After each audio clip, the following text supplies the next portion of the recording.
여러분 안녕하십니까? 정관용입니다. 강원랜드 채용 비리 수사에 정치권과 검찰 고위층의 외압이 있었다. 안미연 검사가 직접 폭로하고 나섰죠. 조금 전 대검찰청은 이 강원랜드 채용 비리 별도 수사단을 구성해서 본격 조사에 돌입한다고 발표했네요. 안미연 검사의 문제 제기가 받아들여지는 모양새인데 잠시 후에 안 검사의 대리인 맡고 있는 김필성 변호사 연결해서 이야기 들어보겠고요. 국민의당, 바른정당, 통합신당을 미래당으로 하겠다고 했죠. 그런데 청년정당인 우리미래라는 정당이 이미 있답니다. 미래당은 우리들 당명이다 이렇게 주장하고 나섰는데요. 청년정당 우리미래의 김소희 대변인 이야기 들어보겠습니다. 7시 5분 시작되는 2부에서는요. 이번에 70년의 대화라는 제목의 이 남북관계에 대한 책을 펴낸 인제대학교 김현철 교수 오래간만에 스튜디오에서 만나봅니다. 남북은 그동안 어떻게 대화를 해왔는지, 지금 올림픽이 열리는 지금 앞으로 어떻게 해야 할지 이야기 나눠보고요. 외신을 통해 우리 모습 돌아보는 밖에서 본 한국까지 2부 시간에 준비하겠습니다. 잠깐 광고 듣고요.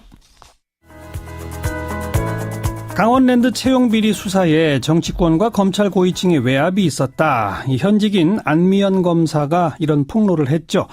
어제만 해도 춘천지검이 사실이 아니다 이렇게 반박을 하고 나섰는데 조금 전 이 대검찰청은 별도 수사단을 구성해서 본격 조사에 돌입하겠다고 입장을 밝혔네요. 문제제기가 일단은 좀 받아들여지는 그런 모양새인데 안미연 검사 쪽 대리인 맡고 있는 김필성 변호사 연결합니다. 김 변호사님 안녕하세요. 네, 안녕하세요. 예.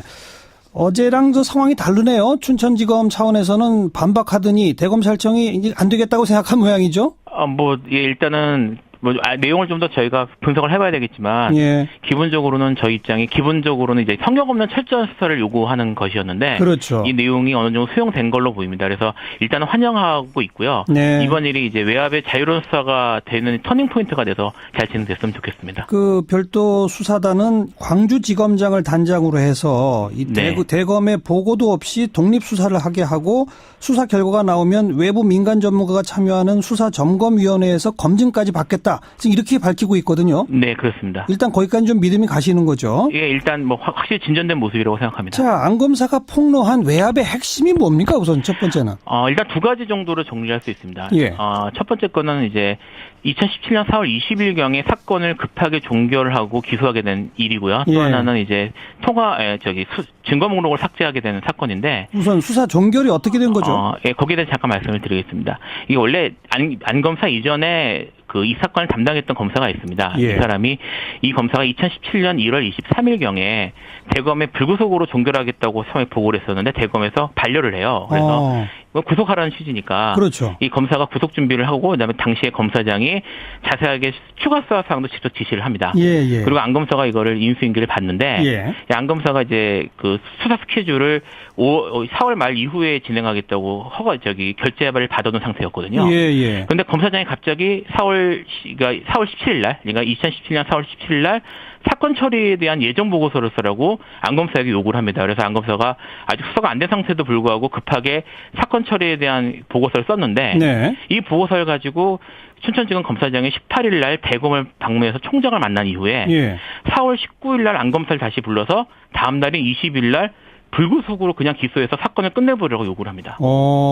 그러니까 사실 듣기만 해도 좀 이상하네요. 이상한 그러니까 상황이었던 애초 것이죠. 수사하던 검사가 불구속으로 대검에 보냈을 때 대검에서는 안 된다.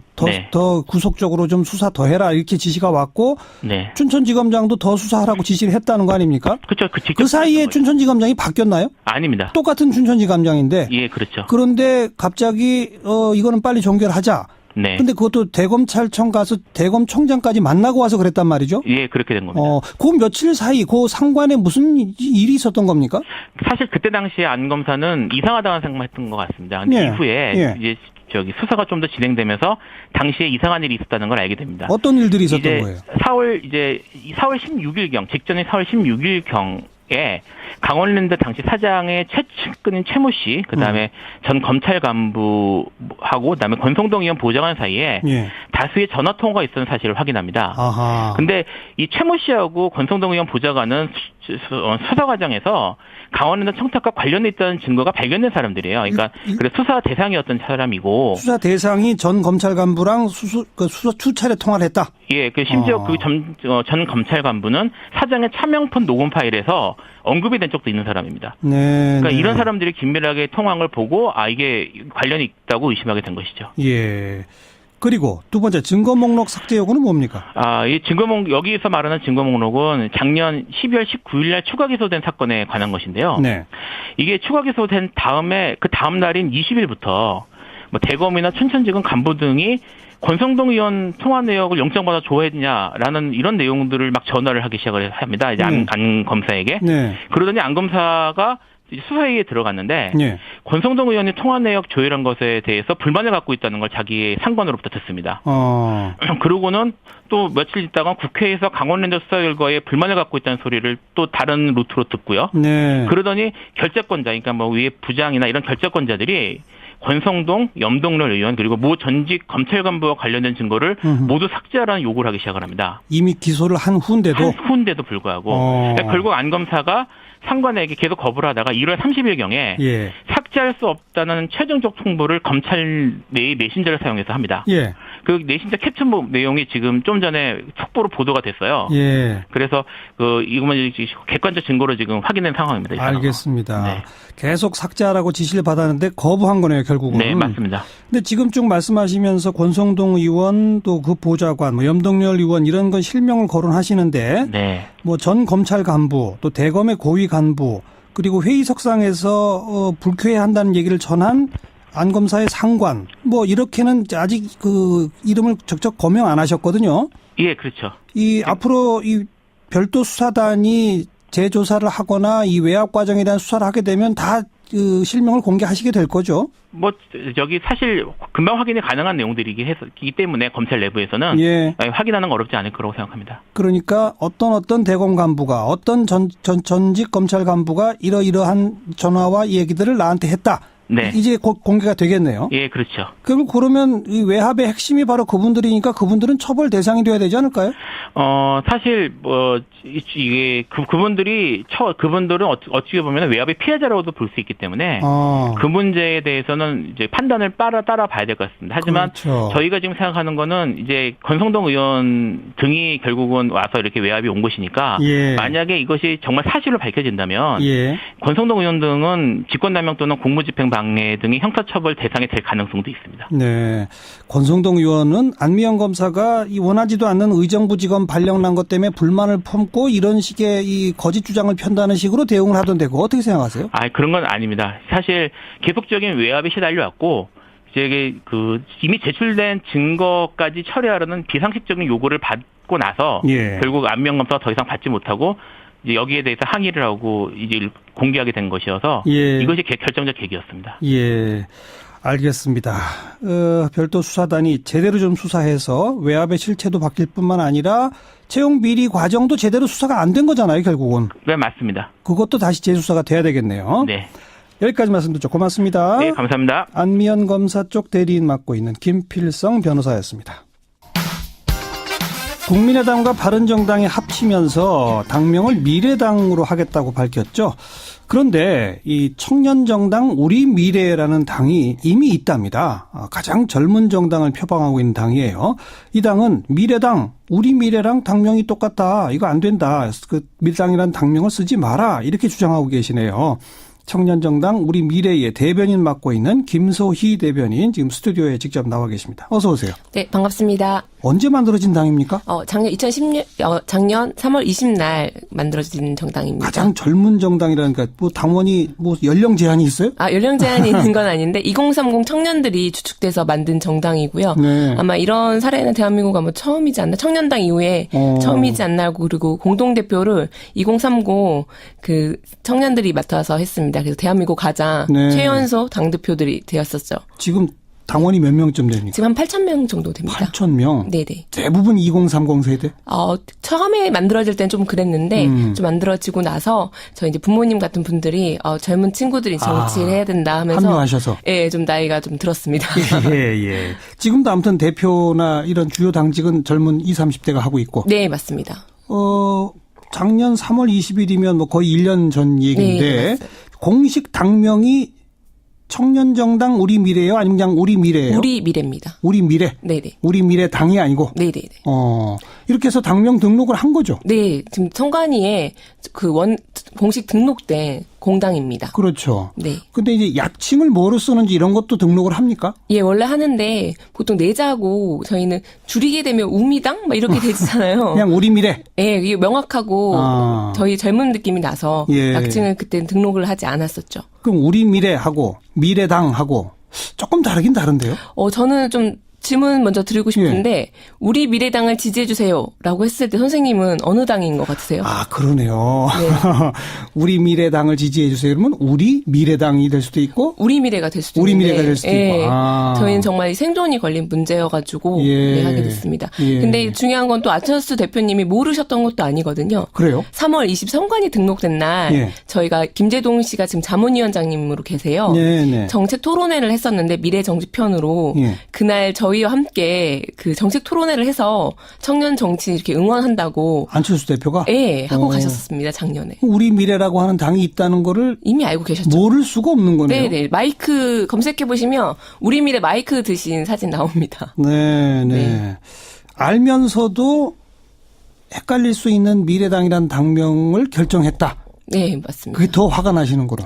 전혀 고려하지 않았다는 거고, 미래당 결정할 때도 뭐, 저희 사전에 뭐 연락을 줬다거나, 지금 저희 국민의당 당사 앞에서 1인 피켓 시위하고 있거든요, 이날 씨에. 네. 100시간. 네. 근데 지금까지도 국민의당이나 바른정당에서 전혀 연락이 없습니다. 근데 일부 보도에 따르면은, 네네. 그 미래당이 선관위에 우리는 약칭을 미래당으로 쓰겠습니다라고 네네. 신고를 하고 네네. 우리 미래 측에서도 네. 우리는 약칭을 미래당으로 쓰겠습니다라고 어제 또 신고했다라고 보도가 나오던데 그건 아닌가요? 네, 아니 어떻게 된 사건이냐면요. 2월 2일 날 결정되고 나서 저희가 주말에 전국 운영위 회의를 해가지고 예. 약칭 미래당으로 쓰는 거를 결정했습니다. 이름을 뺏어 가는 거를 보고만 있을 수가 없잖아요. 예. 그래서 월요일 날 오전에 선관위 방문해서 자문도 받고 했는데 이제 알아보고 이제 서류 등록을 하러 가서 선관위를 갔는데 6시 2분에 도착했어요. 예. 근데 국민의당이 약칭으로 미래당을 가지고 온 거예요. 예. 국민 약칭이라는 게 줄임말이잖아요. 그렇죠. 근데 국민의당 약칭을 미래당으로 해서 근데 더 재밌는 건 바른정당 원내대표 보좌관님이 들고 오셨어요. 네. 그 서류를. 네. 그래가지고 이제 둘 다 6시가 넘었기 때문에 중앙선관위에서는 내일로 오늘 날짜로 접수하겠다 해서 지금 이런 상황입니다. 그런데 미래당이라는 당은 아직 창당을 안 했으니까. 그죠? 그죠? 그러니까 태어나지도 않은 아이를 호적 신고한 거나 저는 다를 바가 없다고 그러니까 봅니다. 국민의당이 엉뚱하게 약칭을 미래당으로 쓰겠다라고 네, 그래서 선관위에 달려왔더라. 네, 그러니까 다른 사람들 보면 국민의당이 정당명을 미래당을 바꾼 줄 아시는데 그게 아니라 약칭. 예. 그러니까 더불어민주당 약칭은 민주당이고 더민주잖아요. 예. 그런 약칭을 미래당으로 한 거죠. 말이 안 되네요, 그건. 그냥 정말로. 그러니까 즉 우리 미래라고 하는 정당이 선관위에 와서 문의하고 등록하려고 하는 걸 알고 그쵸. 부랴부랴 대응을 한 셈이 돼버린 거고요. 그래서 역으로 저희를 오히려 공격을 하더라고요. 왜 약칭 등록 안 하다 이제서야 약칭 등록하냐고.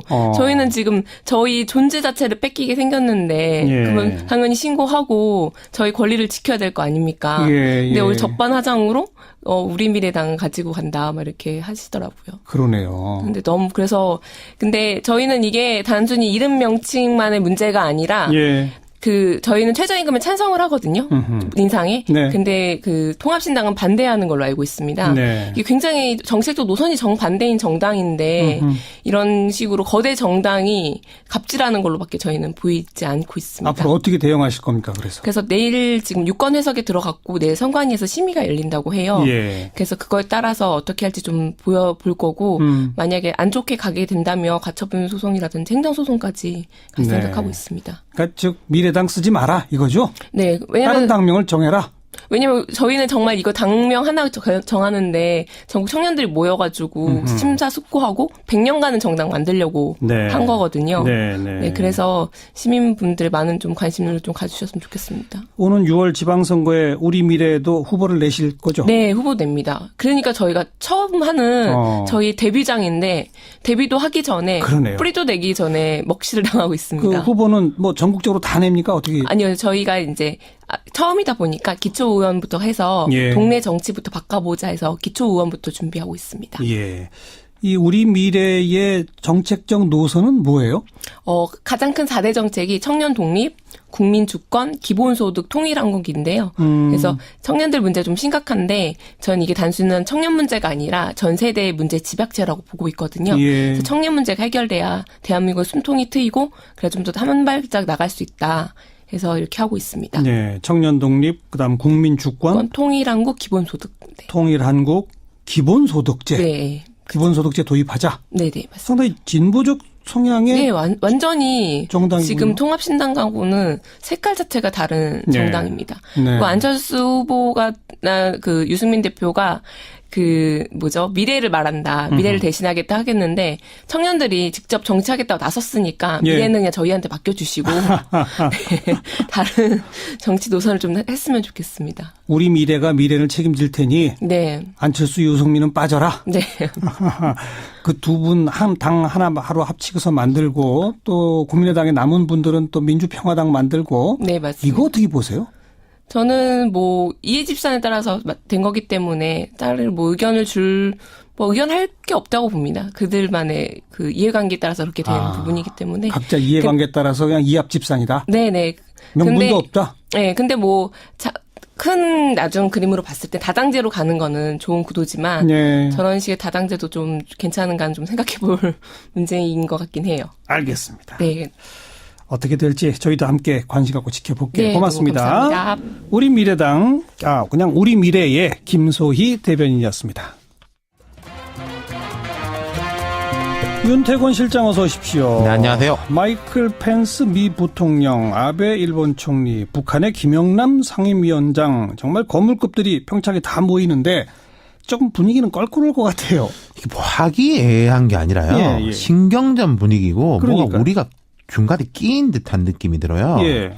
일단 펜스 부통령 지난 4일에 이제 미국 피츠버그 연설에서 동계올림픽 참석과 관련해서 전략적 인내 시대는 끝났다는 간단 명료한 메시지를 전달하러 가는 것이다. 네. 이렇게 말했어요. 예. 그날 트럼프 대통령이 연두교서를 통해 북한을 강하게 비난한 날이거든요. 네. 그리고 한국 와서 일정도 조금 이상하더라고요. 자, 8일 날 와서 2박 3일간 머무릅니다. 네. 8일 8일 문 대통령하고 회동을 해요. 네. 그 다음에 뭘 하는 거 아니? 평택에 그 해군 2함대에 가면 서해 수호관이라고 있습니다. 천안함 천안함 인양해가지고 예. 이렇게 막 부서진 거 있지 않습니까? 예. 거기를 보러 가요. 그리고 9일이 이제 올림픽 개막식인데 예. 개막식은 이제 저녁에 하지 않습니까? 그렇죠. 그 전에는 탈북자들하고 간담회를 갖는다고 해요. 아하. 그리고 개막식에는 그 북한에 억류됐다가 의식불명 상태로 귀국해가지고 며칠 있다 사망한 그 미국 대학생 오토 원비어 네. 부친 프레드 원비어를 초청했습니다. 그래요. 예. 완전히 그 일정으로 행동으로 대북 강경 모습을 그냥 보여주는 거네요. 그렇죠. 그러니까 이게 문 대통령하고 회동 정도를 제외하고는 이런 자리에서 무슨 말을 할지는 뭐 뻔한 거 아니겠습니까? 그러니까요. 미국이 이제 북한에 부정적인 건 두 가지죠. 크게 봐서 인권과 안보. 네. 이 두 가지에 다 강력한 시그널을 보내겠다. 이런 걸로 보여요. 예. 그리고 일본 아베 총리 측도 뭐 온다 만다 말이 많다가 이제 오는데 자국 언론을 통해 애드벌론을 띄우기로는 위안부 기존 합의 지켜야 된다. 대북 제재 강화해야 된다. 그 이야기 하러 간다. 네. 이러고 있어요. 그런데 북한에서는 이 명목상 국가수반 예. 김영남 최고인민회의 상임위원장이 와 있고.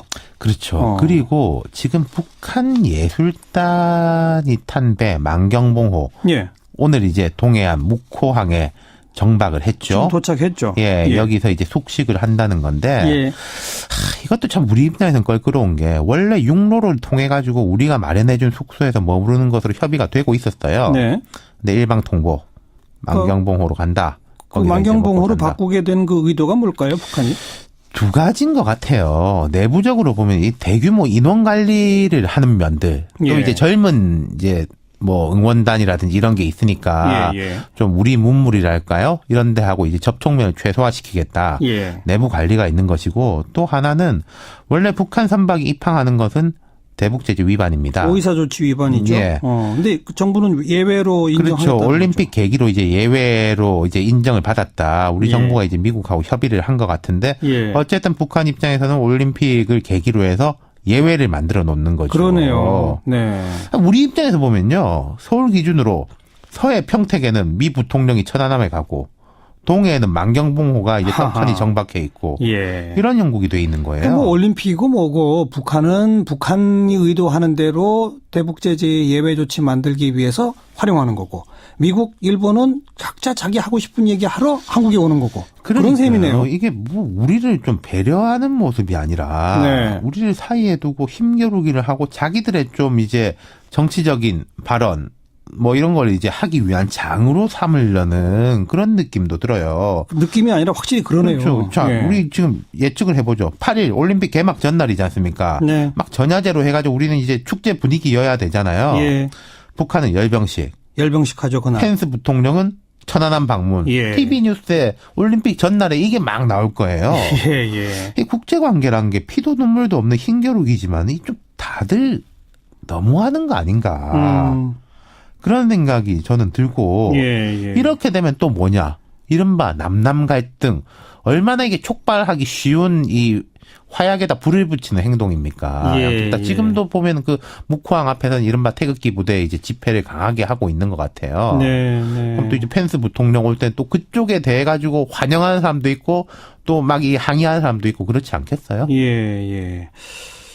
좀 다들 너무하는 거 아닌가 이런 표현 하셨는데, 진짜 가만히 정리해서 듣고 보니까 약간 예의가 없네요, 다들. 그렇죠. 이게 참. 어쨌든 우리는 올림픽을 이제 무사히 잘 치러야 된다라는 것 때문에 참고 있는 것 같은데, 거의 참을 때 이제 딴 사람들도 좀 그 예의를 지켜야죠. 남의 잔치에 와서 자기가 하고 싶은 것만 한다. 조금 문제가 있습니다. 그렇습니다. 네, 수고하셨어요. 감사합니다. 윤태권 실장이었습니다. 1부 마치겠습니다. 잠깐 뉴스 들으시고요. 7시 5분 2부에 다시 옵니다.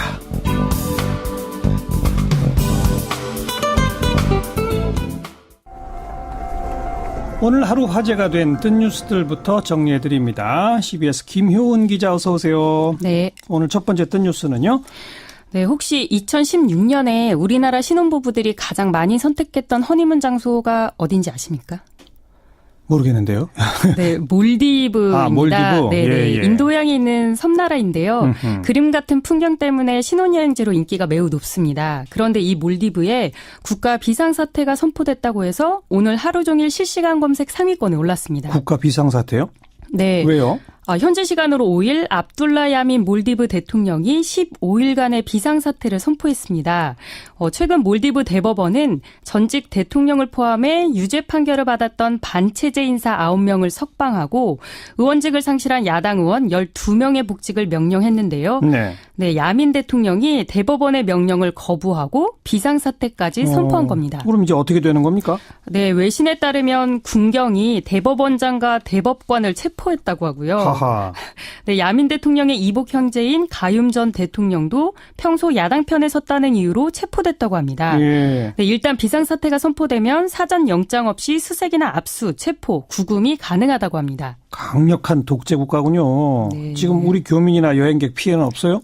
다행히 현재까지 피해 상황은 없는 것으로 파악되고 있습니다. 외교부는 현재 수도인 말레섬 등의 여행경보 1단계인 여행 유의를 발령한 상태인데요. 중국과 영국, 인도 등 일부 국가들도 여행주의보를 내렸습니다. 혹시라도 몰디브 여행 계획을 세운 분들이 있다면 이 점 참고하시는 게 좋겠습니다. 당분간은 피해야 되겠네요. 네. 그리고 미국 트럼프 대통령의 딸이죠. 이방카 고문 평창에 온다면서요? 네, 미국 CNN이 백악관 관계자를 인용해 보도했습니다. 트럼프 대통령이 아끼는 맞다리죠. 이방카 백악관 선임 고문이 폐막식에 맞춰 평창을 방문한다고 합니다. 네. 네, 트럼프 대통령과 미국 올림픽위원회의 요청으로 이루어졌다고 하는데요. 이방카 고문과 동행하는 대표단의 명단이 며칠 내에 발표될 예정이라고 합니다. 개막식 때는 부통령이 오고 폐막식 때는 대통령 딸이 오고 네, 그런 네. 거죠? 네, 그렇습니다. 예. 네, 사실 트럼프 대통령은 지난달 문재인 대통령과 정상통화를 할 때도 가족을 포함한 고위 대표단을 파견하겠다고 밝힌 바가 있습니다. 그랬죠. 네, 이방카 고문도 자신의 트위터에 다가오는 동계올림픽을 위한 준비를 하고 있다는 내용을 올리기도 했고요. 예. 트럼프 대통령이 평창올림픽에 관심을 갖고 있고 그 관심을 표시하려 한다. 현재로선 이 정도로 해석할 수 있을 것 같습니다. 북한의 김정은 그 동생 김여정이 왔으면 좋겠네요. 그래서 이방카와 김여정이 만났으면 좋겠는데요. 청와대의 반응은요? 네, 청와대는 이방카 고문의 참석 여부에 대해서 아직 공식 통보를 받지 못했다고 밝혔는데요. 계속 협의 중이어서 공식 발표에 신중한 입장인 것 같습니다. 네. 자, 다음 소식은? 네. 요새 청와대 국민청원 기사가 자주 눈에 띄고 있는데요. 예. 페미니즘 교육을 의무적으로 실시해야 한다. 이런 청원이 20만 명을 돌파했다고 합니다. 그래요? 네, 국민 20만 명 이상이 청원에 동의하면 30일 이내에 관련 수석비서관이나 정부 부처가 답변하도록 돼 있죠. 그렇죠. 네, 현재 초중고 학교 페미니즘 교육 의무화라는 제목의 청원에 21만 명 이상이 동의해서 청와대 답변을 들을 수 있게 됐습니다. 구체적으로 어떻게 의무화하자는 겁니까? 네, 요지는 이렇습니다. 아직 판단이 무분별한 어린 학생들은 학교에서 여성 비하 요소가 있는 단어들을 아무렇지도 않게 장난치며 사용한다. 또는 아이들이 양성평등을 제대로 알고 페미니즘이 무엇인지 자세히 알 필요가 있다. 예. 네, 이런 내용인데요. 예. 그래서 학생과 교사가 함께 페미니즘 교육을 받을 수 있도록 정부가 제도를 마련해달라는 내용입니다. 필요할 것 같은데요. 네, 정부가 어떤 답변할지 한번 기다려 봅시다. 오늘 수고하셨어요. 네, 감사합니다. CBS 김효은 기자였습니다. 곧 열릴 평창 동계올림픽, 이제 북한이 참가하기로 하면서 더 전 세계적인 주목을 받고 있죠. 그런데 올림픽 이후에 남북관계 어떻게 될지 정말 아직은 오리무중인 상태입니다. 좀 더 올바른 남북관계를 맺기 위해서는 이 지난 역사, 과거를 되돌아봐야 되겠죠. 그런데 이번에 70년의 대화라고 하는 제목의 이 남북관계에 관한 책을 쓰셨네요. 인제대학교 김현철 교수 오늘 스튜디오에 초대했습니다. 어서 오십시오. 예, 안녕하십니까. 네, 새로 읽는 남북관계사 70년의 대화. 예. 70년이면 언제부터를 얘기하는 거예요? 1948년에 각각 분단 정권이 들어섰지 않습니까? 예. 그러니까 지금 이제 70년 되는 거죠. 대화는 이게 양주체가 있어야 되니까. 예. 그때부터 오늘에 이르기까지 남북관계가 어떻게 변화했는지, 어떻게 대화했는지 그걸 정리한 책입니까? 예. 책 제목은 70년의 대화인데요. 책 시작은 1953년 7월 27일 휴전 협정이 맺어지는 순간부터 네. 박근혜 정부까지 남북관계 역사를 통사로 다룬 책입니다. 각 장이 그러니까 60년대는 대결의 시대, 70년대에는 대화가 있는 대결의 시대. 70년대가 왜 대화가 있는 대결의 시대죠? 7.4 남북 공동성명이 있었죠. 예. 대화가 있는 대결 시대라는 거는 제가 붙인 게 아니고 박정희 정부가 7.4 남북 공동성명을 하면서 아직은 남북 간의 대결 시대인데 이제 대화가 시작이 됐으니까 대화가 있는 대결 시대다 이렇게 명명한 거죠. 네. 그리고 전두환 노태우 정부를 합의의 시대라고 표현하셨네요. 예. 아무래도 남북 기본 합의서라는 게 굉장히 중요합니다. 예. 1980년대 후반이라는 게 그때는 오래된 얘기지만 총리 회담도 굉장히 자주 열렸고요. 또 그 과정에서의 그 성과라는 게 그 남북 기본 합의서와 세 개의 부속 합의서는 남북 관계에서는 합의 측면에서 보면은 굉장히 정교하고 그렇죠. 세부적인 내용을 다 들어가 있다. 예. 그리고 지금 이제 북핵 문제 한반도 비핵화 공동선언이라는 거를 바로 그때 91년에 합의를 했습니다. 했죠. 네. 전두환 노태우 군사정부였는데 남북관계는 그래도 별로 나쁘지 않았어요. 이게 이제 지금 이제 며칠 후면 이제 평창 올림픽이 열리는데요. 저는 88 서울 올림픽의 효과다 이렇게 봅니다. 88년 서울 올림픽을 유치를 하고 네.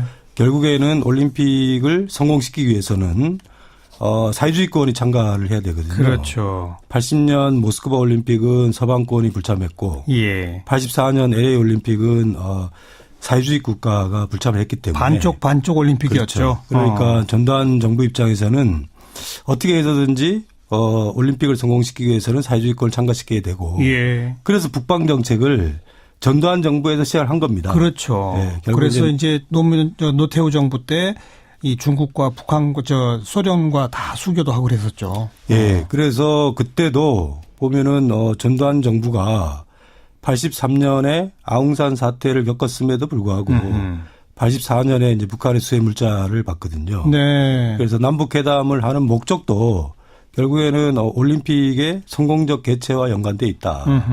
지금 이제 평창 올림픽을 둘러싸고 이게 정당끼리 상당히 상반된 시각을 보여주는데 네. 역사로 보면은 그러네요. 보수 중에 보수인 군사 정권조차도 예. 올림픽의 성공적 개최를 위해서 남북 대화에 적극적으로 나섰다 하는 거를 좀 우리가 알 필요성이 있습니다. 박정희 시대에도 7.4 남북 공동성명이 있었고 네. 적십자 회담도 있었고 그렇죠.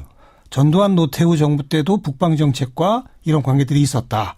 지금 보수 정당은 제대로 그 정신을 못 이어받고 있는 거네요. 그래서 이게 좀 역사적 맥락을 이해하면은 많은 것에 대해서 좀 더 폭넓게 이제 접근할 수 있는데요. 예. 뭐 한반도기라든가 아리랑이라든가 이런 부분들도 그게 제일 처음에 논의된 게 1963년이거든요. IOC에서 64년에 도쿄올림픽이 있었으니까 예. 이게 남북한을 불러서 단일팀으로 출전을 해봐라. 그럼 자 단일팀으로 하려면은 단기와 단가가 필요한데 그렇죠. 한번 합의를 해봐라. 예. 그래서 뭐 아리랑 같은 경우에는 그때 바로 합의했거든요.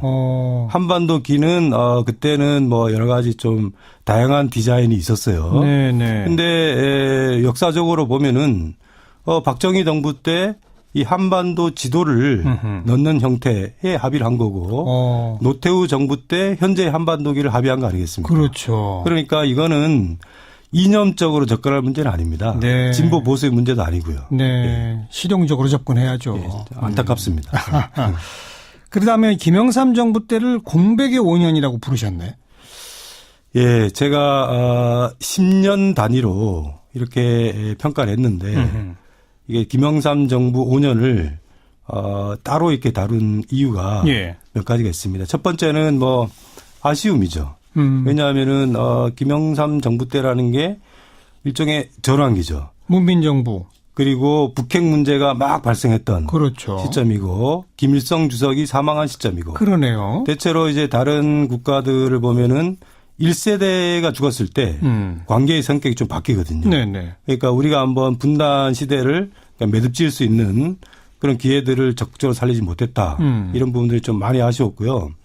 그다음에 남북 관계를 바라보는 시각에 있어서 보면은 김영삼 정부는 여론에 대한 오해를 우리가 볼 수 있는 사례다. 여론에 대한 오해? 예. 그러니까 김영삼 정부는 여론을 굉장히 충실하게 따랐거든요. 여론이 시킨 대로 했습니다. 그런데 나중에 보니까 냉탕과 온탕을 왔다 갔다 했어요. 아하. 그게 무슨 얘기냐면은 우리 국민들이 북한에 대한 여론이 좀 이중적입니다. 이랬다 저랬다 하는 면이 있죠. 꼭 그렇다고 보기에는 좀 그렇고 북한에 대해서는 뭐 다수가 보수적이죠. 네. 다수가 비판적입니다. 그렇지만 그런 북한을 어떻게 대할 거냐. 그런 부분들에 대해서는 남북 관계가 뭐 극도로 긴장 관계하거나 또 여러 가지 우리 내부적으로 경제에 미치는 영향이 크거나 이렇게 되면은 이제 북한을 보는 게 아니고 우리 정부를 보는 거거든요. 정부가 어떻게 해봐라 이런 건데 이 여론의 이중성을 정확하게 파악하지 못하고 대북 정책을 추진하다 보니까 결과가 이렇게 냉혹한 평가를 받을 수밖에 없을 것 같습니다. 네. 그 다음은 이제 김대중 노무현 정부 때는 이 남북 정상회담도 2번 있었고 하니까 접촉의 시대. 그리고 이명박 박근혜 정부 때는 제재의 시대. 이건 뭐 최근 일이니까 거의 이제 뭐 정리가 됩니다. 그렇죠. 그러면 이제 앞으로는 어떤 시대로 가는 겁니까? 지금은 굉장히 어려운 시기입니다. 네. 북핵 문제도 과거하고는 비교할 수 없을 정도로 좀 악화돼 있고, 그 다음에 이제 9년 동안에 이 악화의 시기를 거치다 보니까 여론들도 많이 좀 차가운 것 같고요. 특히 이제 젊은 세대들 같은 경우는 그렇죠. 굉장히 좀 보수적이고 비판적인 입장을 갖고 있기 때문에 이 달라진 상황을 충분히 고려해서 좀 새로운 남북 관계에 접근을 해야 될 그런 시점이 아닌가 이런 생각이 듭니다. 올림픽이 중요한 계기가 되긴 할 거예요. 그죠? 그렇죠. 사실 평창 올림픽이라는 게 그동안 몇 년 동안에 북핵 문제 때문에 계속 그 악화가 상승했지 않습니까? 네네. 그 올림픽 휴전이 그야말로 3월 달까지 우리가 시간을 벌었는데 이 천금 같은 기회를 악화 국면을 해결 국면으로 전환할 수 있는 지혜를 정말 모아야 될 때다 이런 생각이 듭니다. 근데 지금 올림픽이라고 하는 것 때문에 미국에서도 일본에서도 아베도 오고 부통령도 오고 다 오긴 오는데 와서 하는 행동들을 보니까 북한하고 좀 대화하고 이런 식의 행동이 아니라 북한에 대해서 강경한 메시지를 보내는 그런 행동들을 한단 말이에요. 예, 정말 좀 안타깝습니다. 우리가 평창이라는 무대에서 펼쳐지는 이 올림픽 외교의 이 국면을 우리가 잘 활용해야 되는데 미국은 아직까지는 북한과 대화할 의사가 별로 없는 것 같습니다. 그래서 우리 입장에서 과거 역사를 이렇게 보면은 미국이 이 북한 문제와 북핵 문제를 착각하고 있는 게 아닌가라는 생각이 많이 듭니다. 최근에 연두교서 발표할 때 탈북자를 내세운다든가 탈북자를 백악관에 초대한다든가 그리고 미국의 부통령은 서울에 와서도 탈북자를 만난답니다. 그렇죠. 물론 이제 그런 부분들에 대해서는 나름대로 이제 의도가 있는 거지만 지금은 북핵 문제가 굉장히 시급한 상황입니다. 북한 문제는 굉장히 장기적인 문제겠죠. 결국 북한 체제를 전환시키겠다. 북한 인권 문제를 해결하겠다라는 거는 굉장히 장기적인 과제인데 거기에 비해서 북핵 문제는 시간이라는 변수가 굉장히 중요합니다. 결국에는 해결하지 않으면 북한의 핵 능력이 계속 고도로 발전하는 거니까요. 그런 차원에서 보면은 지금은 북한 문제가 아니고 북핵 문제에 집중할 때다. 이 귀중한 시간을 낭비할 만큼 한가로운 때가 아니다 이런 생각이 듭니다. 그 이제 김현철 교수나 정말 남북 관계 그리고 이 북핵 문제를 우려하는 분들의 생각은 그런데 요즘 이렇게 쭉 보면 미국의 트럼프 행정부 또 일본의 아베 행정부는 북핵 문제가 풀리는 걸 원하지 않는 것 같아요. 계속 북핵 문제가 긴장 고조 상태로 가는 게 자기네 국익에 유리하다라고 보는 것처럼 엮여지는데 어떻게 생각하세요? 그런 측면에서 보면은 사실 문재인 정부가 굉장히 어렵습니다. 그러니까요. 이거를 북핵 문제는 결국에 우리가 해결할 수 있는 게 아니고 그게 북미 양자 대화든 또는 육자회담의 재개든 이게 국제사회가 함께 노력해서 풀어야 되는데 그러니까요.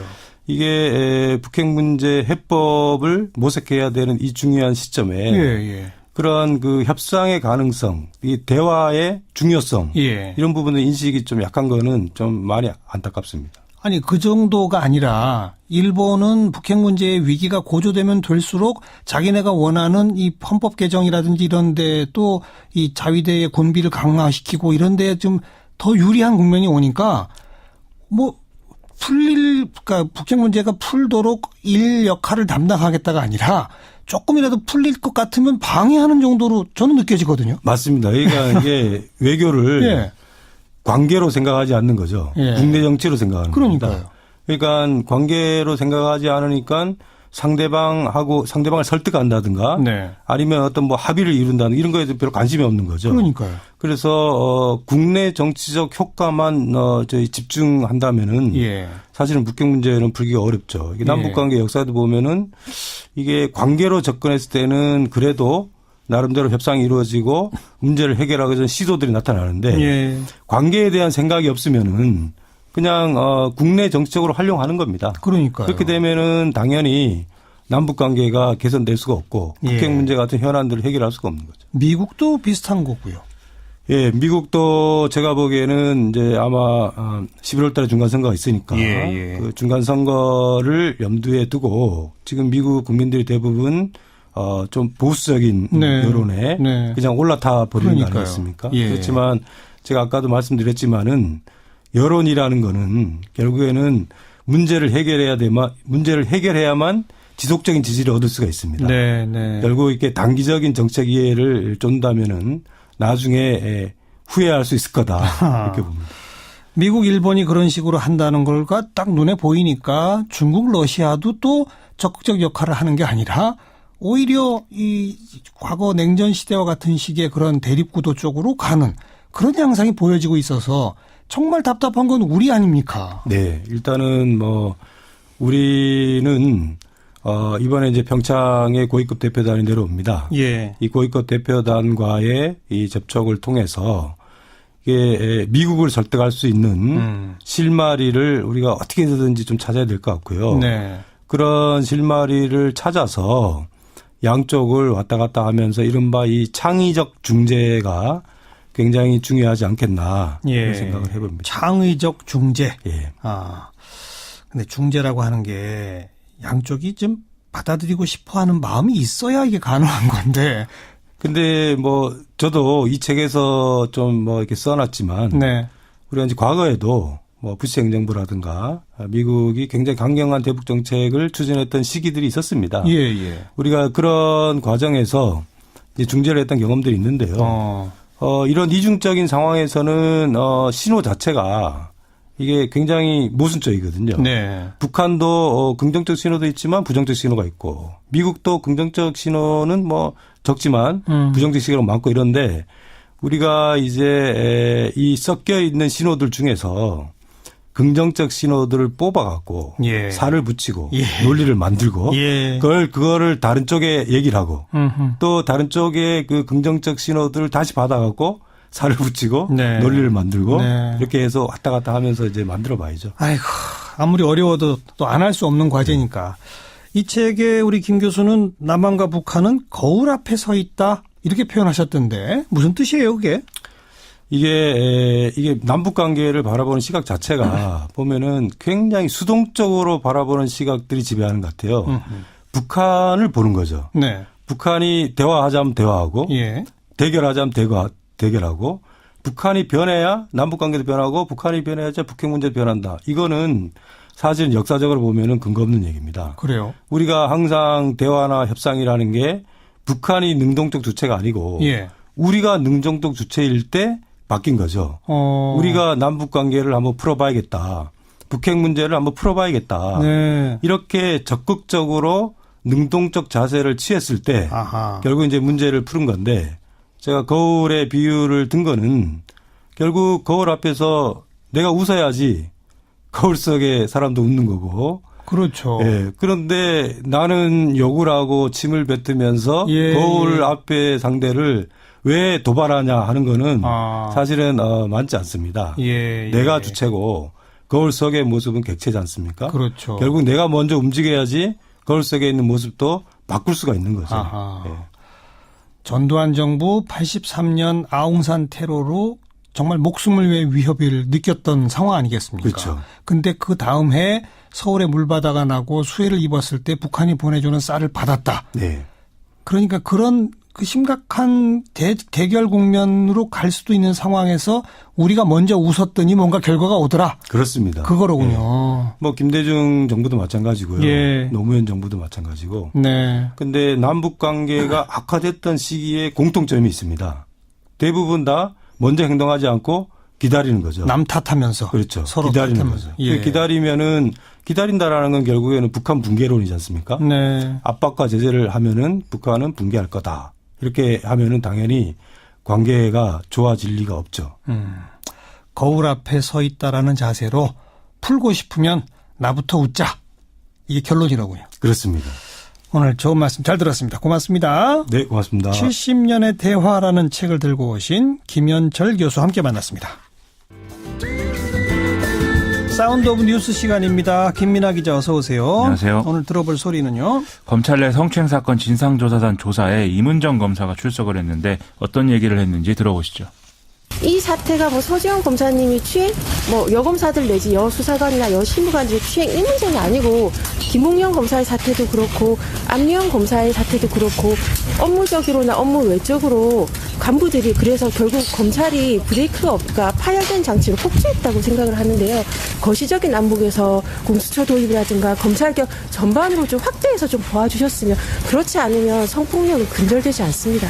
법에서 우리 검찰한테 요구하는 것은 뭐 불의의 어둠을 걷어내는 뭐 용기 있고 힘없고 소외된 사람들을 돌보는 따뜻하고 스스로에게 더 엄격한 바른 검찰 이런 것을 지향하면서도 부끄러움이 없는 검찰이 현실이지 않습니까? 지금 당장 거시적인 안목에서 뭐 정의로운 검찰을 당장 꿈꾸기에는 뭐 그때 그 사람도 그대로 있는 상황에서 좀 난망하다는 생각이 듭니다만 우리가 무엇을 잘못했는지 깨닫고 부끄러움을 알아주셨으면 그건 지금 현재 검찰 수뇌부들 모두에게 제가 권유드리고 싶은 말씀입니다. 네, 부끄러움을 알자. 참 공수처 얘기도 언급을 했죠.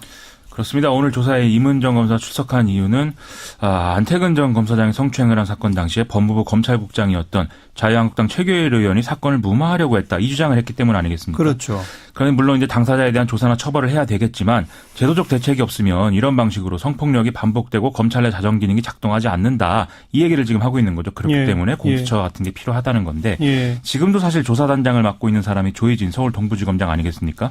임은정 검사가 과거 자신의 어떤 성폭력 피해를 고발했을 당시에 현재 이제 조희진 지검장이 조치를 취하지 않았다는 이유로 조사단장 자격의 이의를 제기한 바가 있는데 그것도 이제 같은 맥락인 것이죠. 문무일 검찰총장도 오늘 한마디 했죠? 오늘 원내 간부 회의가 있었는데요. 안태근 전 검사장 사건에 대해서 철저히 진상을 규명하고 인신공격 등의 2차 피해가 발생하지 않도록 각별히 유의하라면서 시대 변화와 국민의 요구에 맞춰서 검찰 문제를 차근차근 해결하겠다는 마음가짐을 가져라 이렇게 주문을 했습니다. 네. 이게 뭐 사건도 사건이지만 검찰 내에 지금 이 문제가 뭔가 공수처 도입 논의 등에서 검찰 권한을 축소하는 요인으로 작용할 것이 우려된다. 뭐 이런 얘기 계속 나오거든요. 네. 아마 그 점도 함께 고려한 그런 발언인 것 같습니다. 자, 이 뭐 사회적으로 미투 운동 이 흐름이 계속 확산되고 있으니까 이 뭐 권력기관들도 발을 맞춰야죠. 그렇습니다. 그래서 이제 오늘 대법원 산하 젠더법 연구회 소속 법관 202명하고 그다음에 재판연구원 7명이 보도자료를 냈는데요.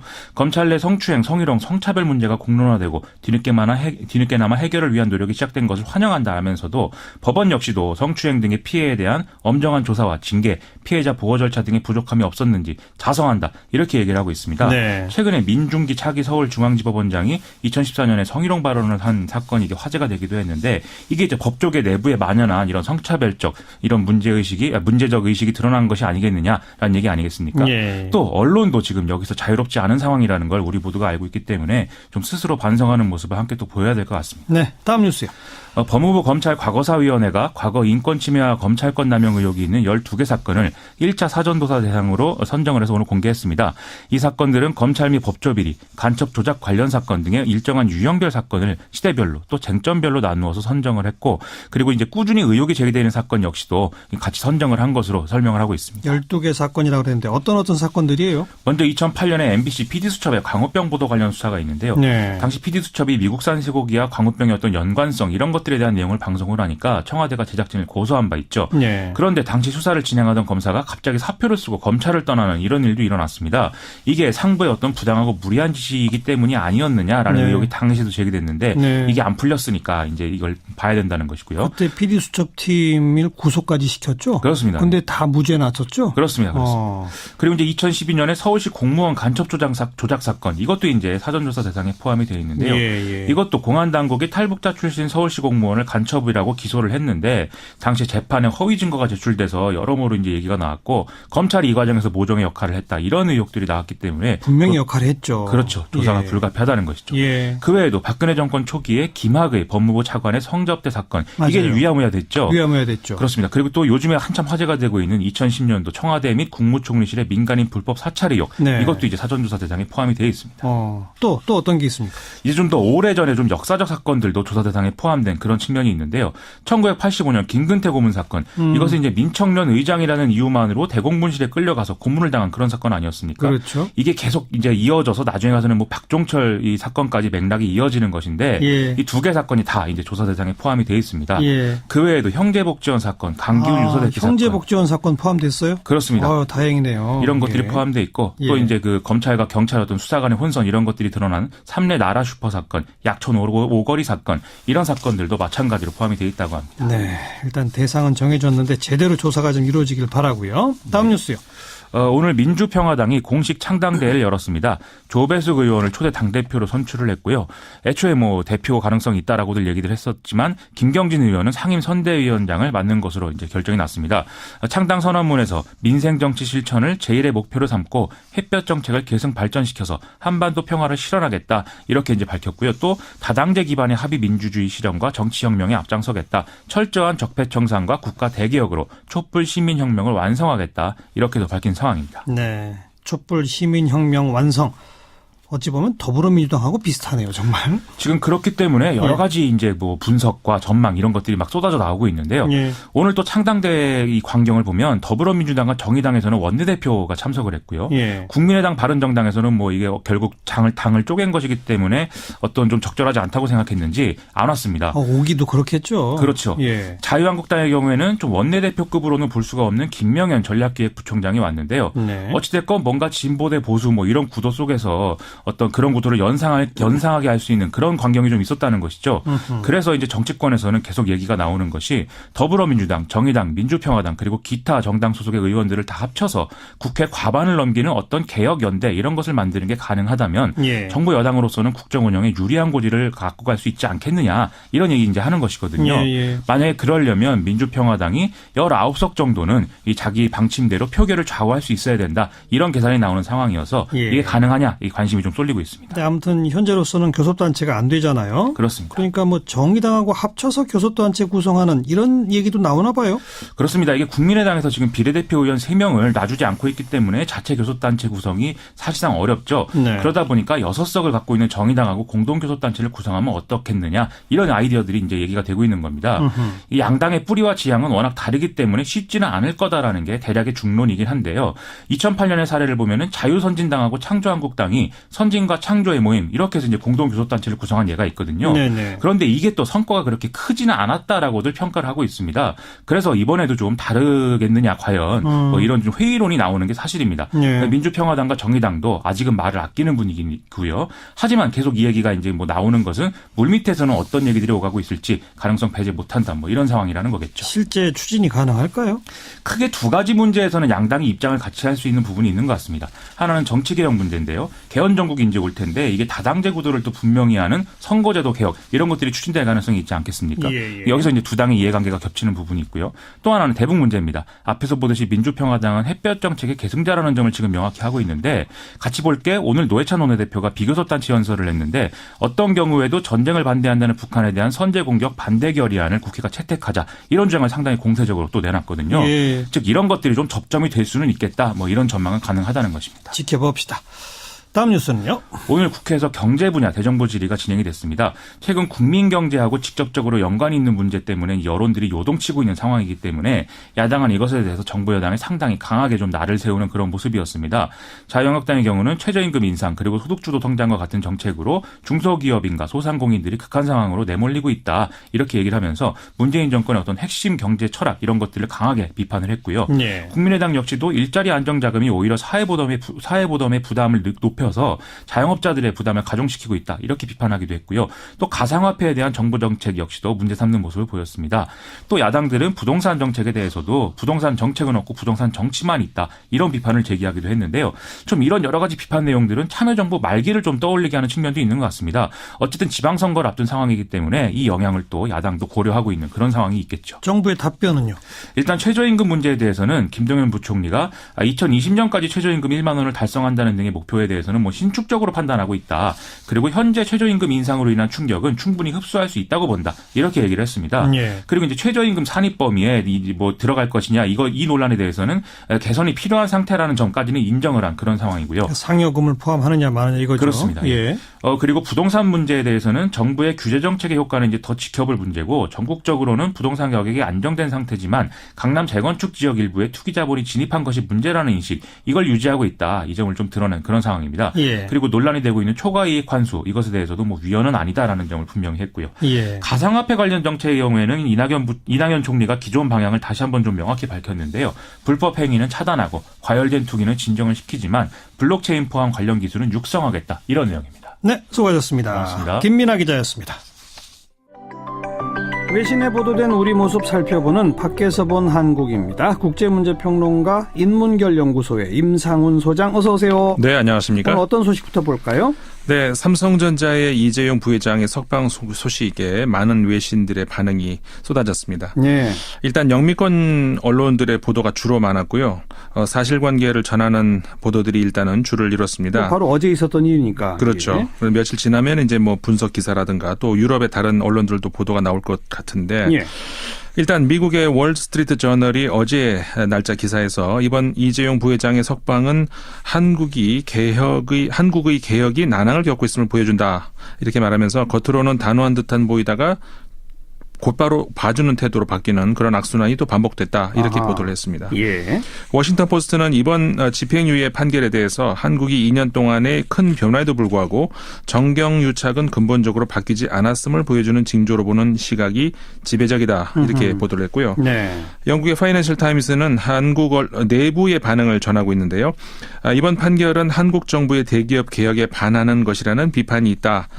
사법부가 과거로 회귀하고 있다는 비판이 있다. 이런 반응 들을 전했습니다. 예. 그리고 영국의 BBC는 이번 판결을 삼성의 후손 이재용을 위한 행운의 극적 전환이다 이렇게 표현을 하면서 네. 그 앞서 재판 결과와 관련해서 여러 가지 시나리오가 있었지만 이재용 부회장이 교도소 밖으로 걸어 나오는 것이야말로 가장 가능성이 낮았던 것이었다 이렇게 말하는 것이 공정할 것이다 이렇게 얘기를 했습니다. 그러니까 의외의 판결이었다 이런 말이네요. 그렇죠. 예. 그리고 일본의 아사히 신문 역시 관련 사실을 전하면서 이번 판결에 대해서 한국의 한 검찰 출신의 변호사와 인터뷰를 했는데요. 이렇게 말을 했습니다. 삼성의 영향력이 작용을 했다. 이렇게 하면서 대법원에서도 거의 같은 판결이 될 것이다. 이렇게 또 예상을 하는 그런 걸 전하기도 했습니다. 바로 어제 있었던 일이라 주로 사실관계 보도입니다만 일단 논조에 있어서는 좀 비판적이고 부정적인 논조가 많군요. 그렇죠. 네. 또 어떤 소식 살펴볼까요? 제가 하나 인용해드리겠습니다. 누구나 희망을 할 수 있고 누구나 희망에 동의하고 나눌 수는 있지만 지금은 희망을 접고 논리를 따라야 할 순간이다. 이게 그 빅터 차 교수가 조지타운 교수가 지난달 31일 워싱턴 포스트지에 실은 기고문의 일부분입니다. 그 주한 미국 대사 철회된 그 빅터 차 교수. 그렇습니다. 예. 이게 무슨 의미일지 이제 이해를 조금 이따 하시게 될 텐데 지난주 큰 이슈가 됐었죠. 주한 미국 대사 지명 철회 해프닝. 이거를 어쨌든 우리에게도 이제 안보 문제에 있어서 중요한 문제와 연결이 되니까 정리를 해보면 어떨까 싶습니다. 네. 사실 전례를 찾아보기도 어려운 일이기도 하고요. 다른 나라에서도 마찬가지죠. 예. 그래서 이제 짚고 넘어갈 필요가 있는데 다만 아직 사실관계가 모두 드러나는 것은 아니기 때문에 뭐 여러 주장들이 있지 않습니까? 뭐 가장 많이 회자됐던 것이 물론 이제 미국 권력 핵심부와 이견이 있었다. 이런 이견설에다가 또 뭐 일부에서는 한일 FTA 재협상을 생각하고 있는 미국 입장에서 한미 FTA. 네. 근데 이런 미국 입장에서 좀 말할 수 없는 어떤 이유가 있었다. 뭐 이런 설도 있었고요. 네. 미국에서 역시 나온 설이었는데 그리고 또 미 권력 핵심부 안에서 빅터 차 교수를 미는 쪽과 밀어내려는 쪽 사이에서의 권력 암투가 있었다. 뭐 이런 이야기도 나왔고 뭐 여러 가지 설들이 있었습니다. 근데 여기서는 그래서 미국 언론에 보도된 사실관계만 놓고 지금까지 상황을 좀 정리를 해볼까 하는데요. 그럽시다. 예. 빅터 차 조지타운대 교수이자 미국 CSIS 그러니까는 전략국제문제연구소 한국 석좌죠. 주한 미국 대사로 내장이 되면서 한국 정부의 아그레망 그러니까는 승인을 요청한 것이 지난해 12월 초였습니다. 예. 그 이후에 우리 정부는 아그레망 승인을 다시 통보를 해서 미국으로 보냈고요. 그런데 한 달이 넘게 진전 상황이 없다가 지난달 말 미국 정부가 빅터 차 교수의 지명을 철회했다는 그런 보도가 나오기 시작을 했습니다. 그래요. 워싱턴 포스트를 비롯해서 영미권의 몇 언론들이 미국 권력 핵심부와 빅터 차 교수 간의 대북 전략에서 이견을 보인 것이 낙마의 원인이다. 이런 보도가 바로 이제 나온 게 그 시점이었는데요. 이제 크게 이슈가 되니까 미국 정부 국무부가 이제 나섰습니다. 빅터 차 교수를 지명 결정한 적이 없기 때문에 철회라는 말은 맞지 않는다. 이렇게 입장을 내놨고요. 미국의 대북 전략은 달라진 것이 없다. 이렇게 공식 입장을 내놨었죠. 그런데 지명한 적도 없다면서 왜 아그레망 요청을 하느냐 말이죠. 네. 어쨌든 여기까지는 다 지금 보도가 된 거예요. 그리고요. 또 어떤 뭐가 있습니까? 그래서 이제 그 뒤로 그러면 어떻게 이제 전개가 됐는가 이거를 이제 봤는데요. 미국 언론이 그 이후에도 계속해서 빅터 차 교수의 낙마, 그다음에 미국의 대북 전략 전략과의 어떤 관계를 연결시키는 미국 정부는 관계가 없다고 하지만 그게 관계가 있다는 그런 보도를 계속 내놓고 있는데요. 일단 언론을 통해서 빅터 차 교수의 낙마 사실이 전해진 직후에 빅터 차 교수가 바로 기다렸다는 듯이 직접 그 워싱턴 포스트지의 1월 31일자 신문에 자신의 입장을 정리해서 기고문을 발표를 했는데요. 아까 인용하신 게 그 한 대목이죠. 그렇습니다. 빅터 차 교수는 이 기고문에서 북한의 위협을 저지할 수 있는 방법은 트럼프 행정부의 일부 관계자가 주장하듯이 예방적 타격은 아니다 이렇게 주장을 하면서 그렇게 될 경우에 한반도에 있는 미국인 23만 명, 일본에 있는 미국인 9만 명이 9만 명을 탈출시키는 것은 불가능하다. 그렇게 되면은 피츠버그나 신시나티 정도의 규모의 인구에 해당하는 미국인을 위협에 빠뜨리게 될 것이다. 이렇게 기고문에서 경고를 했습니다. 그러니까 그 기고문의 내용을 근거로 미국 백악관이 원하는 코피 전략에 반대했기 때문이다. 이런 얘기들이 나온 거잖아요. 네, 그렇죠. 그러니까 빅터 차 교수의 핵심 논지를 조금 더 정리해 보시겠어요? 그러니까 흔히 그 빅터 차 교수를 일컬어서 매파적인 관여 정책론자다 이렇게 부르지 않습니까? 강경파죠. 네. 그러니까는 이 관여라는 말에서 흔히 혼동이 있는데 이거 과거 클린턴 정부 말기 시절에 그 관여 정책이 북한에 대해서 이제 대화의 가능성을 계속 타진하면서 열린 자세로 견제했던 것이었다면은 이제 이 뭐 공화당식이라고 할까요? 매파의 이 관여 정책은 북한에 대해서 군사적인 우위 입장에서 오판을 하지 못하도록 압박을 가한다. 뭐 이런 건데.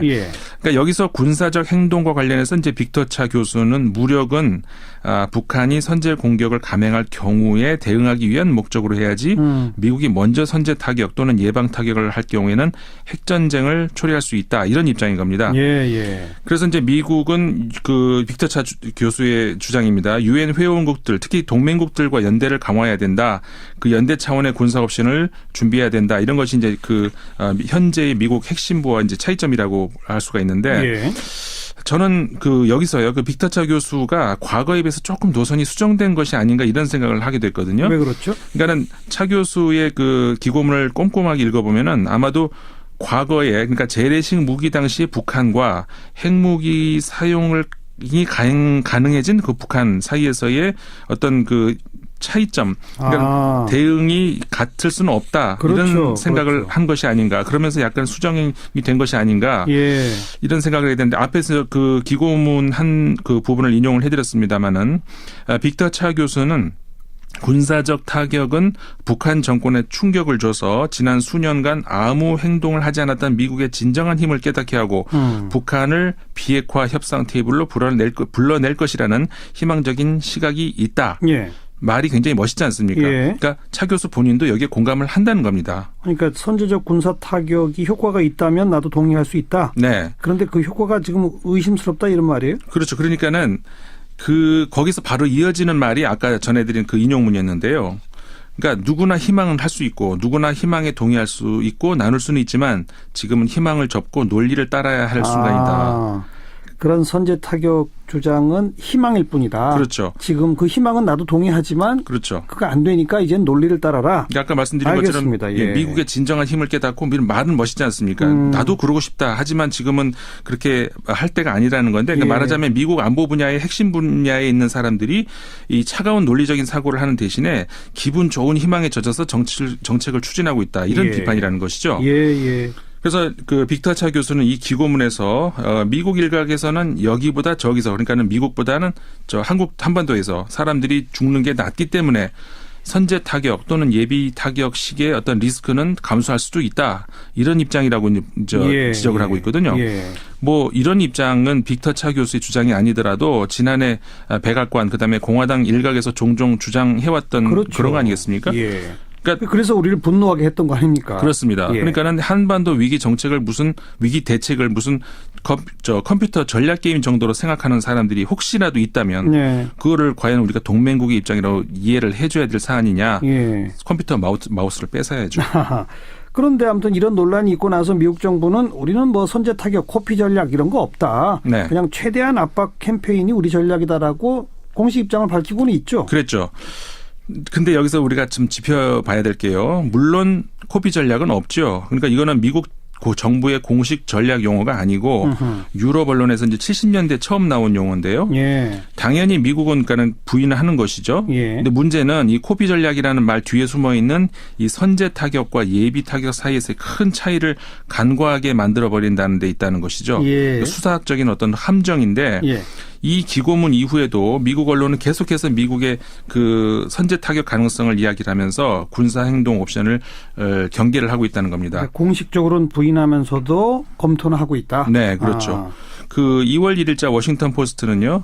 미국 정부가 더 큰 충돌로 격화되지 않길 기대를 하면서 제한적 타격 구상을 제시하고 있다고 말하고 있고요. 네. 역시 같은 신문 같은 날짜 다른 기사에서 백악관이 북한에 대한 타격을 진지하게 고려하고 있다는 우려를 악화시켰다. 이런 보도가 나왔었습니다. 예. 그리고 하나 더 소개해드리면 2일자입니다. 미국의 Council on Foreign Relations라고 하는 이제 그 매체 한 기고문에서 네.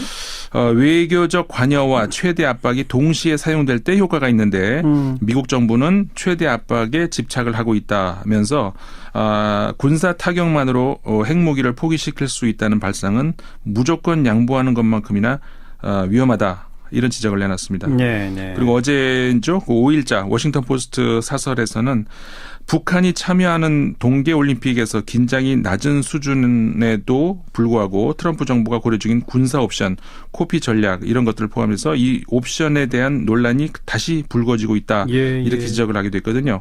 그러니까 이렇게 미국 언론들은 계속해서 미국 정부가 군사 옵션 카드를 버리지 않고 있다는 경고음을 계속 내주고 있는 겁니다. 그 오죽하면 미국의 그 민주당 쪽 상원 의원들이 대통령은 선제 타격 결정할 법적 권한이 없다. 네. 이런 서한을 대통령한테 보냈다면서요. 네네. 맞습니다. 그 하인리히 상원 군사위원장을 포함해서 18명의 민주당 상원 의원들이 서한을 보냈는데 그러니까 북한에 대한 선제 타격 이후의 예상 결과에 대해서 깊은 우려를 표한다. 이제 이런 내용이었습니다.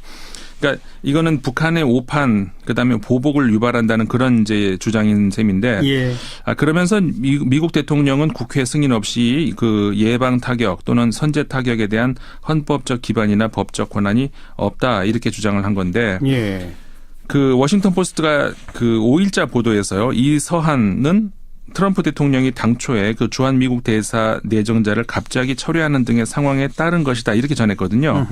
그러면서 이들 18명의 상원 의원이 북핵 위기 상황에서 주한 미국 대사를 장기간 공석으로 두고 내정을 철회하는 것에 대해서 심각한 우려를 표명했다 이렇게 전하고 있는데 그러니까 미국 정부가 계속 부인을 하고 있지만 분명히 빅터 차 교수의 낙마가 미국의 북한에 대한 선제 타격론과 관련해서 이견이 있었고 결국 이것이 지명 철회의 중요한 변수였다는 정황이 계속 나오고 있다는 거죠. 그렇군요. 이 미국 언론은 계속 보도한다라고 쭉 소개해 주셨는데 다른 나라 유럽 언론들은 이 사건에 대해서 별로 보도하는 일이 없어요? 이 보도가 나옵니다.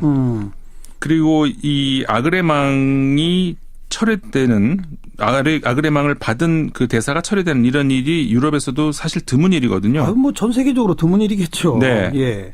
그래서 르몽드 신문은 이거를 두고 이제 워싱턴의 오만함이다 이런 지적을 내놨는데요. 그럴만하죠. 네, 이 3일자 르몽드 신문이 처음 빅터 차 교수가 한국 주재 대사로 지명됐을 때 한국 정부가 별로 달가워하지 않았다. 그런데도 한국 정부가 아그레망 그러니까 동의를 해줬다 이렇게 전하면서 한 국가가 이미 주재국 정부의 동의를 받은 그 대사 내정자 지명을 처리하는 일은 매우 드문 일이다 이렇게 얘기를 하면서 일부 전문가들은 이 사건을 두고 워싱턴이 서울에 대해서 오만하게 행동하고 있다고 본다 이렇게 전하고 있습니다. 그 특히 그 우리 한국하고 미국 사이에는 통상 그다음에 주한미군 분담군 같은 여러 분야에서 지금 그 이견이 나오고 있지 않습니까? 그렇죠. 그런 상황에서 이번 대사 내정자 지명 철회 이게 더 한국을 불쾌하게 만들었다. 이렇게 이제 르몽드 신문이 전하는데 그러면서 이 빅터 차 교수가 그 과거에 조지 W 부시 대통령 당시에 백악관 참모 아니었습니까? 그렇죠. 그 강경파 국가안보회의의 최측근 조언자였다 이렇게 얘기를 하면서 그럼에도 현재의 미국 안보 핵심부의 대북 전략에는 반대하고 있다 이렇게 전했는데 그러면서 선제 공격만이 북한을 억제할 수 있다고 생각한다면은 북한이 그 선제 공격에 반격하지 않을 것이라고는 그런 근거는 뭔가 이렇게 이제 그 빅터 차 교수가 말을 했던 것을 인용을 하면서 빅터 차 교수는 미국 정부가 북한 문제에 확고한 비전이 있는지에 대해서 회의적으로 생각한다. 이렇게 르몽드 신문이 전했습니다. 네. 그러니까 결국 빅터 차 교수의 낙마 이유가 설사 다른 곳에 있다 하더라도 만약 그렇다면 그건 뭐 사실상 우리하고는 별 중요한 문제가 아닌데. 미국 정부 내에서는 그 빅터 차 교수의 개인 문제다라는 얘기도 슬슬 나오긴 하는데 그렇죠. 그건 사실 우리로서 중요한 문제가 아닐 수 있어요. 만약 그렇다면 우리하고는 그건 관계가 없는 문제, 중요한 문제가 아닌데 우리한테 중요한 문제는 미국의 대북 정책에 대해서 미국 정부와 빅터 차 교수 사이에는 큰 이견이 있었다. 이거는 사실관계 아니겠습니까? 그 차이는 미국 정부의 선제 타격론에 대한 빅터 차 교수의 반대 입장이었다는 것. 이게 이제 사실 팩트인 것이고 이거를 르몽드 신문이 다시 지적을 해줬다는 것이죠. 그리고 르몽드 신문이 그 재밌는 그 아주 전곡을 찌르는 말로 이제 맺고 있는데 존 델러리 연세대학교 교수의 트위터 글을 인용을 하고 있습니다. 뭐라고 썼어요? 이렇게 썼네요. 그 트럼프 행정부가 북한과의 전쟁이 멍청한 짓이라고 생각하지 않는 주한 미국 대사를 찾을 수 결국 없었다는 말이다. 근데 그걸 이해하는데 1년이나 걸렸나. 이렇게 적고 있거든요. 알겠습니다. 국제문제평론가 인문결연구소 임상훈 소장과 함께했습니다. 밖에서 본 한국이었어요. 고맙습니다. 네, 감사합니다. 시사잡기 오늘 여기까지입니다. 내일 다시 뵙죠. 안녕히 계십시오. 생각하고 있습니다. 그러니까 즉 미래당 쓰지 마라 이거죠? 네, 왜냐면 다른 당명을 정해라.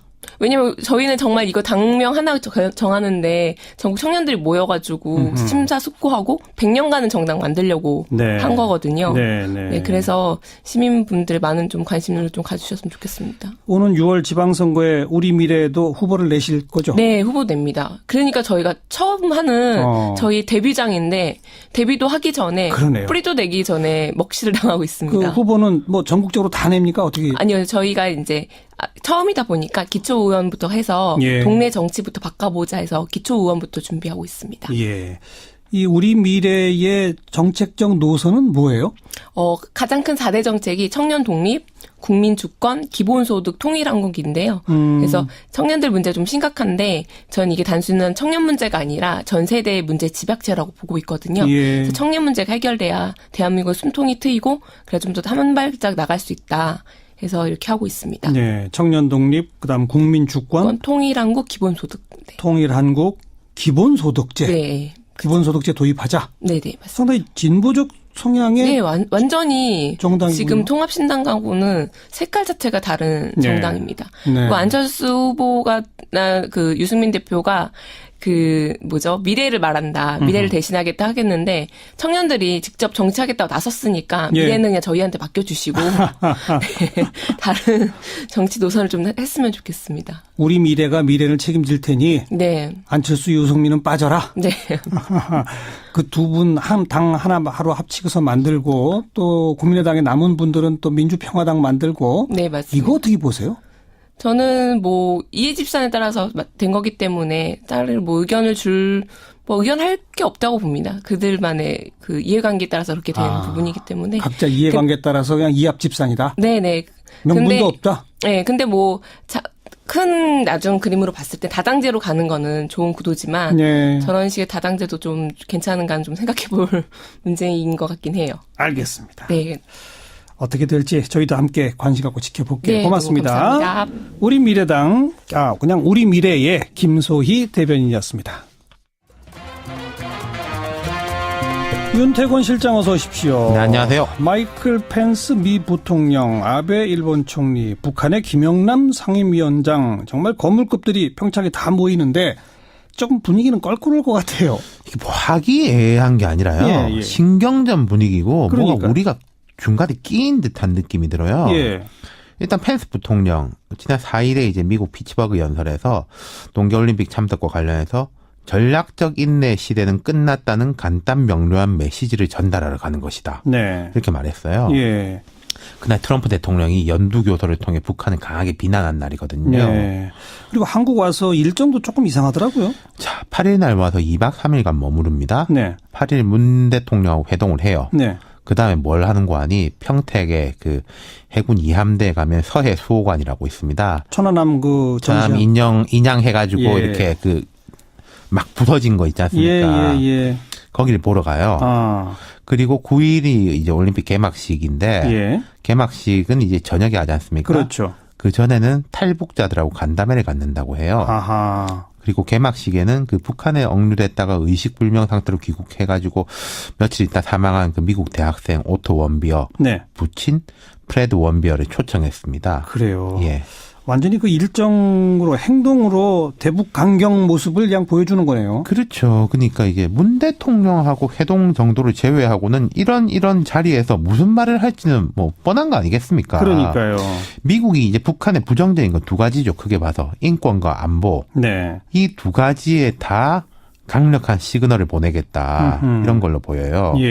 그리고 일본 아베 총리 측도 뭐 온다 만다 말이 많다가 이제 오는데 그 자국 언론을 통해 애드 언론을 띄우기로는 위안부 기존 합의 지켜야 된다.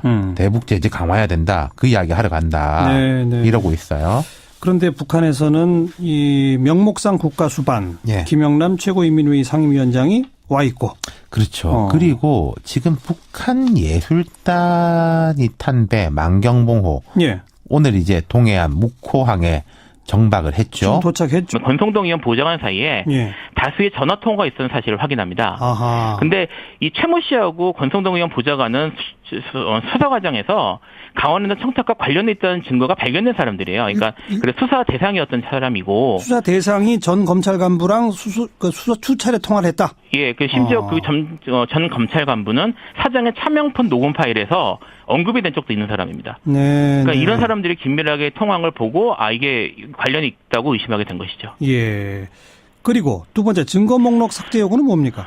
이 증거 목록 여기서 말하는 증거 목록은 작년 12월 19일 날 추가 기소된 사건에 관한 것인데요. 이게 추가 기소된 다음에 그 다음 날인 20일부터 뭐 대검이나 춘천지검 간부 등이 권성동 의원 통화 내역을 영장받아 조회했냐라는 이런 내용들을 막 전화를 하기 시작을 합니다. 이제 안 검사에게. 그러더니 안 검사가 수사회의에 들어갔는데 권성동 의원이 통화 내역 조회한 것에 대해서 불만을 갖고 있다는 걸 자기의 상관으로부터 듣습니다. 그러고는 또 며칠 있다가 국회에서 강원랜드 수사 결과에 불만을 갖고 있다는 소리를 또 다른 루트로 듣고요.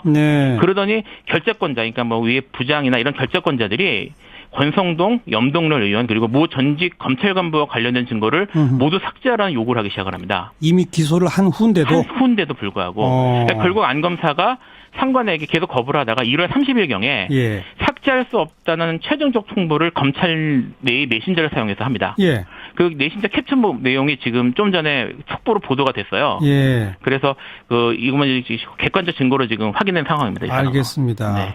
계속 삭제하라고 지시를 받았는데 거부한 거네요, 결국은. 네, 맞습니다. 근데 지금 쭉 말씀하시면서 권성동 의원 또 그 보좌관, 뭐 염동열 의원 이런 건 실명을 거론하시는데 뭐 전 검찰 간부 또 대검의 고위 간부 그리고 회의석상에서 불쾌해한다는 얘기를 전한 안 검사의 상관 뭐 이렇게는 아직 그 이름을 적적 거명 안 하셨거든요. 예, 그렇죠.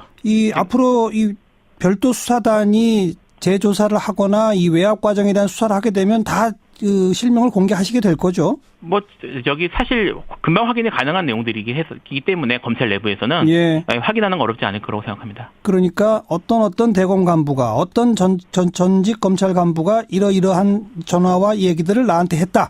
이제 곧 공개가 되겠네요. 예, 그렇죠. 그러면 이 외압의 핵심이 바로 그분들이니까 그분들은 처벌 대상이 돼야 되지 않을까요? 사실 이게 그분들은 어찌 보면 외압의 피해자라고도 볼 수 있기 때문에 그 문제에 대해서는 이제 판단을 따라 봐야 될 것 같습니다. 하지만 저희가 지금 생각하는 거는 이제 권성동 의원 등이 결국은 와서 이렇게 외압이 온 것이니까 만약에 이것이 정말 사실로 밝혀진다면 권성동 의원 등은 직권남용 또는 공무집행 방해 등이 형사처벌 대상이 될 가능성도 있습니다. 네, 권성동 의원은 안미영 검사가 원하지도 않는 의정부지검 발령난 것 때문에 불만을 품고 이런 식의 이 거짓 주장을 편다는 식으로 대응을 하던데 그거 어떻게 생각하세요? 그런 건 아닙니다. 사실 계속적인 외압에 시달려왔고 이제 이미 제출된 증거까지 처리하려는 비상식적인 요구를 받고 나서 결국 안미영 검사가 더 이상 받지 못하고 이제 여기에 대해서 항의를 하고 이제 공개하게 된 것이어서 이것이 결정적 계기였습니다. 알겠습니다. 별도 수사단이 제대로 좀 수사해서 외압의 실체도 바뀔 뿐만 아니라 채용 비리 과정도 제대로 수사가 안 된 거잖아요, 결국은. 네, 맞습니다. 그것도 다시 재수사가 돼야 되겠네요. 네. 여기까지 말씀 듣죠. 고맙습니다. 네, 감사합니다. 안미연 검사 쪽 대리인 맡고 있는 김필성 변호사였습니다. 국민의당과 바른정당이 합치면서 당명을 미래당으로 하겠다고 밝혔죠. 그런데 이 청년정당 우리미래라는 당이 이미 있답니다. 가장 젊은 정당을 표방하고 있는 당이에요. 이 당은 미래당, 우리미래랑 당명이 똑같다. 이거 안 된다. 그 미래당이라는 당명을 쓰지 마라. 이렇게 주장하고 계시네요. 청년정당 우리미래의 대변인 맡고 있는 김소희 대변인 지금 스튜디오에 직접 나와 계십니다. 어서 오세요. 네, 반갑습니다. 언제 만들어진 당입니까? 작년 2010년 작년 3월 20날 만들어진 정당입니다. 가장 젊은 정당이라니까 뭐 당원이 뭐 연령 제한이 있어요? 연령 제한이 있는 건 아닌데 2030 청년들이 주축돼서 만든 정당이고요. 네. 아마 이런 사례는 대한민국 아마 처음이지 않나. 청년당 이후에 처음이지 않나 하고 그리고 공동 대표를 2030 그 청년들이 맡아서 했습니다. 그래서 대한민국 가장 최연소 당 대표들이 되었었죠. 지금 당원이 몇 명쯤 됩니까? 지금 한 8,000명 정도 됩니다. 8,000명? 네네. 대부분 2030 세대? 처음에 만들어질 땐 좀 그랬는데, 좀 만들어지고 나서, 저 이제 부모님 같은 분들이, 젊은 친구들이 정치를 해야 된다 하면서. 합류하셔서? 예, 좀 나이가 좀 들었습니다. 예. 지금도 아무튼 대표나 이런 주요 당직은 젊은 20, 30대가 하고 있고. 네, 맞습니다. 작년 3월 20일이면 뭐 거의 1년 전 얘기인데, 네, 공식 당명이 청년정당 우리미래예요? 아니면 그냥 우리미래예요? 우리미래입니다. 우리미래? 네네. 우리미래당이 아니고? 네네네. 이렇게 해서 당명 등록을 한 거죠? 네. 지금 선관위에 공식 등록된 공당입니다. 그렇죠. 네. 근데 이제 약칭을 뭐로 쓰는지 이런 것도 등록을 합니까? 예, 원래 하는데 보통 내자고 저희는 줄이게 되면 우미당? 막 이렇게 되잖아요. 그냥 우리미래? 예, 이게 명확하고 저희 젊은 느낌이 나서 약칭을 그때는 등록을 하지 않았었죠. 그럼 우리미래하고 미래당하고 조금 다르긴 다른데요? 저는 좀 질문 먼저 드리고 싶은데 우리 미래당을 지지해주세요라고 했을 때 선생님은 어느 당인 것 같으세요? 그러네요. 네.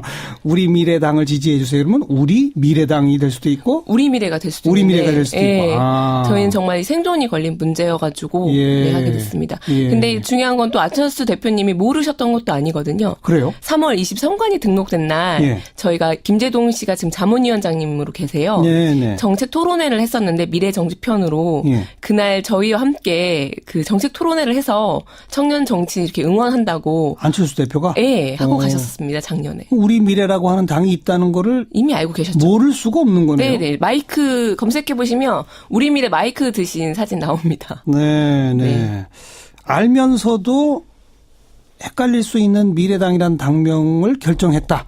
네, 맞습니다. 그게 더 화가 나시는 거로. 전혀 고려하지 않았다는 거고, 미래당 결정할 때도 뭐, 저희 사전에 뭐 연락을 줬다거나, 지금 저희 국민의당 당사 앞에서 1인 피켓 시위 하고 있거든요, 이날 시에. 100시간. 근데 지금까지도 국민의당이나 바른정당에서 전혀 연락이 없습니다. 근데 일부 보도에 따르면은, 그 미래당이 선관위에 우리는 약칭을 미래당으로 쓰겠습니다라고 신고를 하고 우리 미래 측에서도 우리는 약칭을 미래당으로 쓰겠습니다라고 어제 또 신고했다라고 보도가 나왔던데 그건 아닌가요? 네, 아니 어떻게 된 사건이냐면요. 2월 2일 날 결정되고 나서 저희가 주말에 전국 운영위 회의를 해가지고 약칭 미래당으로 쓰는 거를 결정했습니다. 이름을 뺏어 가는 거를 보고만 있을 수가 없잖아요.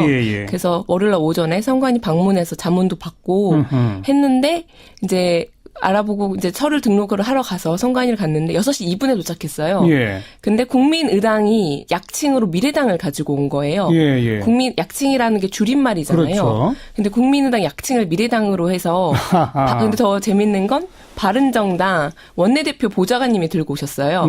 그 서류를. 그래가지고 둘 다 6시가 넘었기 때문에 중앙선관위에서는 내일로 오늘 날짜로 접수하겠다 해서 지금 이런 상황입니다. 그런데 미래당이라는 당은 아직 창당을 안 했으니까. 그죠? 그러니까 태어나지도 않은 아이를 호적 신고한 거나 저는 다를 바가 없다고 그러니까 봅니다. 국민의당이 엉뚱하게 약칭을 미래당으로 쓰겠다라고 그래서 선관위에 달려왔더라. 그러니까 다른 사람들 보면 국민의당이 정당명을 미래당을 바꾼 줄 아시는데 그게 아니라 약칭. 그러니까 더불어민주당 약칭은 민주당이고 더민주잖아요. 그런 약칭을 미래당으로 한 거죠. 말이 안 되네요, 그건. 그냥 정말로. 그러니까 즉 우리 미래라고 하는 정당이 선관위에 와서 문의하고 등록하려고 하는 걸 알고 그쵸. 부랴부랴 대응을 한 셈이 돼버린 거고요. 그래서 역으로 저희를 오히려 공격을 하더라고요. 왜 약칭 등록 안 하다 이제서야 약칭 등록하냐고. 저희는 지금 저희 존재 자체를 뺏기게 생겼는데 그러면 당연히 신고하고 저희 권리를 지켜야 될 거 아닙니까? 근데 오늘 적반하장으로 우리 미래당 가지고 간다 막 이렇게 하시더라고요. 그러네요. 근데 너무 근데 저희는 이게 단순히 이름 명칭만의 문제가 아니라 저희는 최저임금에 찬성을 하거든요. 인상에. 네. 근데 통합신당은 반대하는 걸로 알고 있습니다. 네. 이게 굉장히 정책적 노선이 정반대인 정당인데 이런 식으로 거대 정당이 갑질하는 걸로밖에 저희는 보이지 않고 있습니다. 앞으로 어떻게 대응하실 겁니까? 그래서 내일 지금 유권 해석에 들어갔고 내일 선관위에서 심의가 열린다고 해요. 그래서 그거에 따라서 어떻게 할지 좀 보여볼 거고 만약에 안 좋게 가게 된다면 가처분 소송이라든지 행정소송까지. 여기서 이제 속식을 한다는 건데 이것도 참 우리 입장에서는 껄끄러운 게 원래 육로를 통해 가지고 우리가 마련해준 숙소에서 머무르는 것으로 협의가 되고 있었어요. 근데 일방 통보 만경봉호로 간다. 그 만경봉호로 바꾸게 된 그 의도가 뭘까요, 북한이? 두 가지인 것 같아요. 내부적으로 보면 이 대규모 인원 관리를 하는 면들 또 이제 젊은 응원단이라든지 이런 게 있으니까 좀 우리 문물이랄까요? 이런 데 하고 이제 접촉면을 최소화시키겠다. 내부 관리가 있는 것이고 또 하나는 원래 북한 선박이 입항하는 것은 대북제재 위반입니다. 오이사조치 위반이죠. 근데 정부는 예외로 인정하겠다. 그렇죠. 올림픽 계기로 이제 예외로 이제 인정을 받았다. 우리 정부가 이제 미국하고 협의를 한 것 같은데 어쨌든 북한 입장에서는 올림픽을 계기로 해서 예외를 만들어 놓는 거죠. 그러네요. 우리 입장에서 보면요. 서울 기준으로 서해 평택에는 미 부통령이 천안함에 가고 동해에는 만경봉호가 이제 떡하니 정박해 있고 이런 형국이 돼 있는 거예요. 올림픽이고 뭐고 북한이 의도하는 대로 대북 제재 예외 조치 만들기 위해서 활용하는 거고 미국, 일본은 각자 자기 하고 싶은 얘기 하러 한국에 오는 거고 그런 셈이네요. 이게 우리를 좀 배려하는 모습이 아니라 우리를 사이에 두고 힘겨루기를 하고 자기들의 좀 이제 정치적인 발언 이런 걸 이제 하기 위한 장으로 삼으려는 그런 느낌도 들어요. 느낌이 아니라 확실히 그러네요. 그렇죠. 자, 우리 지금 예측을 해보죠. 8일 올림픽 개막 전날이지 않습니까? 막 전야제로 해가지고 우리는 이제 축제 분위기여야 되잖아요. 북한은 열병식 하죠, 그날. 펜스 부통령은 천안함 방문. TV 뉴스에 올림픽 전날에 이게 막 나올 거예요. 이 국제관계란 게 피도 눈물도 없는 힘겨루기지만 이 좀 다들 너무하는 거 아닌가. 그런 생각이 저는 들고 이렇게 되면 또 뭐냐. 이른바 남남 갈등. 얼마나 이게 촉발하기 쉬운 이 화약에다 불을 붙이는 행동입니까? 지금도 보면 그 묵호항 앞에서는 이른바 태극기 부대 이제 집회를 강하게 하고 있는 것 같아요. 그럼 또 이제 펜스 부통령 올 때 또 그쪽에 대해 가지고 환영하는 사람도 있고 또 막 이 항의하는 사람도 있고 그렇지 않겠어요? 좀 다들 너무하는 거 아닌가 이런 표현 하셨는데 진짜 가만히 정리해서 듣고 보니까 약간 예의가 없네요, 다들. 그렇죠. 이게 참. 어쨌든 우리는 올림픽을 이제 무사히 잘 치러야 된다라는 것 때문에 참고 있는 것 같은데 거의 참을 때 이제 딴 사람들도 좀 예의를 지켜야죠. 남의 잔치에 와서 자기가 하고 싶은 것만 한다. 조금 문제가 있습니다. 그렇습니다. 수고하셨어요. 감사합니다. 윤태곤 실장이었습니다. 1부 마치겠습니다. 잠깐 뉴스 들으시고요. 7시 5분 2부에 다시 옵니다.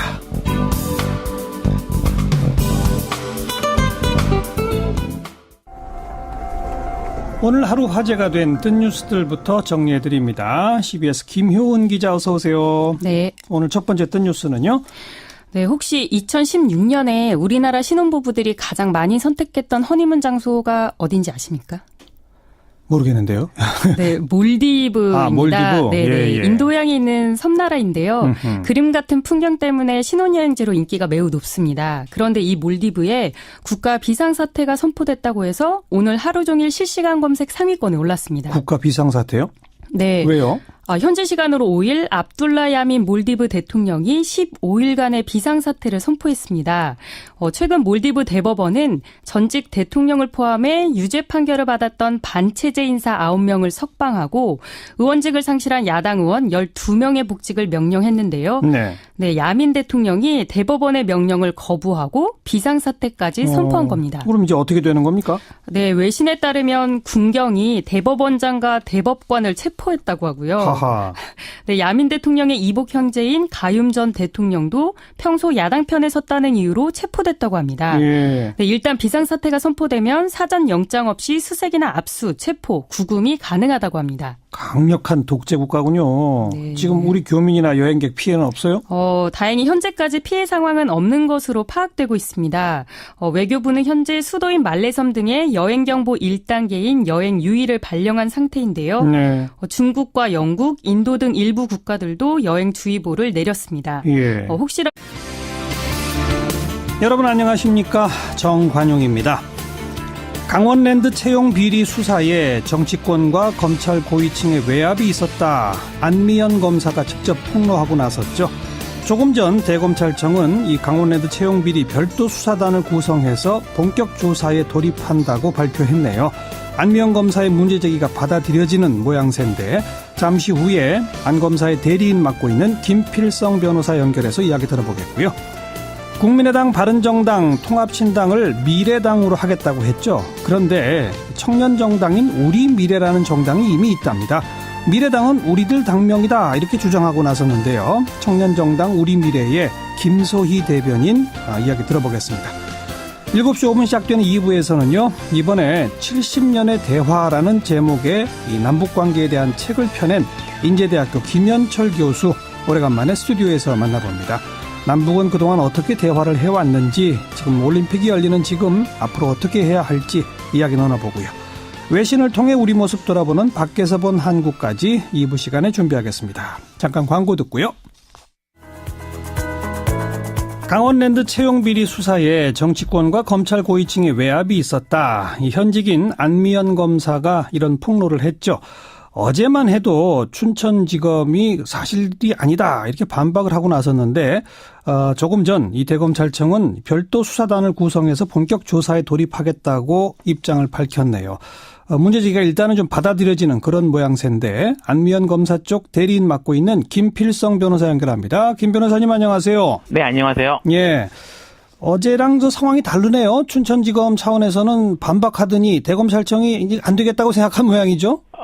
일단은 내용을 좀 더 저희가 분석을 해봐야 되겠지만, 예. 기본적으로는 저희 입장이 기본적으로는 이제 성역 없는 철저한 수사를 요구하는 것이었는데, 그렇죠. 이 내용이 어느 정도 수용된 걸로 보입니다. 그래서 일단은 환영하고 있고요. 네. 이번 일이 이제 외압의 자유로운 수사가 되는 터닝 포인트가 돼서 잘 진행됐으면 좋겠습니다. 그 별도 수사단은 광주지검장을 단장으로 해서 이 네. 대검의 보고도 없이 독립 수사를 하게 하고 수사 결과가 나오면 외부 민간 전문가가 참여하는 수사점검위원회에서 검증까지 받겠다. 지금 이렇게 밝히고 있거든요. 네, 그렇습니다. 일단 거기까지 좀 믿음이 가시는 거죠. 예, 일단 확실히 진전된 모습이라고 생각합니다. 자, 안 검사가 폭로한 외압의 핵심이 뭡니까? 우선 첫 번째는. 일단 두 가지 정도로 정리할 수 있습니다. 예. 첫 번째 거는 이제 2017년 4월 20일경에 사건을 급하게 종결하고 기소하게 된 일이고요. 또 예. 하나는 이제 증거 목록을 삭제하게 되는 사건인데. 우선 수사 종결이 어떻게 된 거죠? 예, 거기에 대해서 잠깐 말씀을 드리겠습니다. 이게 원래 안 검사 이전에 이 사건을 담당했던 검사가 있습니다. 예. 이 사람이, 이 검사가 2017년 1월 23일경에 대검에 불구속으로 종결하겠다고 처음에 보고를 했었는데 대검에서 반려를 해요. 그래서 구속하라는 취지니까. 그렇죠. 이 검사가 구속 준비를 하고 그다음에 당시에 검사장이 자세하게 추가 수사 사항도 직접 지시를 합니다. 예, 예. 그리고 안 검사가 이거를 인수인계를 받는데 예. 안 검사가 이제 그 수사 스케줄을 4월 말 이후에 진행하겠다고 결재를 받아둔 상태였거든요. 예, 예. 그런데 검사장이 갑자기 4월 17일 날, 그러니까 2017년 4월 17일 날 사건 처리에 대한 예정 보고서를 쓰라고 안 검사에게 요구를 합니다. 그래서 안 검사가 아직 수사가 안 된 상태도 불구하고 급하게 사건 처리에 대한 보고서를 썼는데, 네. 이 보고서를 가지고 춘천지검 검사장이 18일 날 대검을 방문해서 총장을 만난 이후에 예. 4월 19일 날 안 검사를 다시 불러서 다음 날인 20일 날 불구속으로 그냥 기소해서 사건을 끝내보려고 요구를 합니다. 그러니까 사실 듣기만 해도 좀 이상하네요. 이상한 그러니까 상황이었던 애초 것이죠. 수사하던 검사가 불구속으로 대검에 보냈을 때 대검에서는 안 된다. 더 구속적으로 좀 수사 더 해라 이렇게 지시가 왔고 네. 춘천지검장도 더 수사하라고 지시를 했다는 거 아닙니까? 그렇죠. 그 사이에 춘천지검장이 바뀌었나요? 아닙니다. 똑같은 춘천지검장인데. 예, 그렇죠. 그런데 갑자기 이거는 빨리 종결하자. 네. 근데 그것도 대검찰청 가서 대검총장까지 만나고 와서 그랬단 말이죠? 예, 그렇게 된 겁니다. 그 며칠 사이 그 상관에 무슨 일이 있었던 겁니까?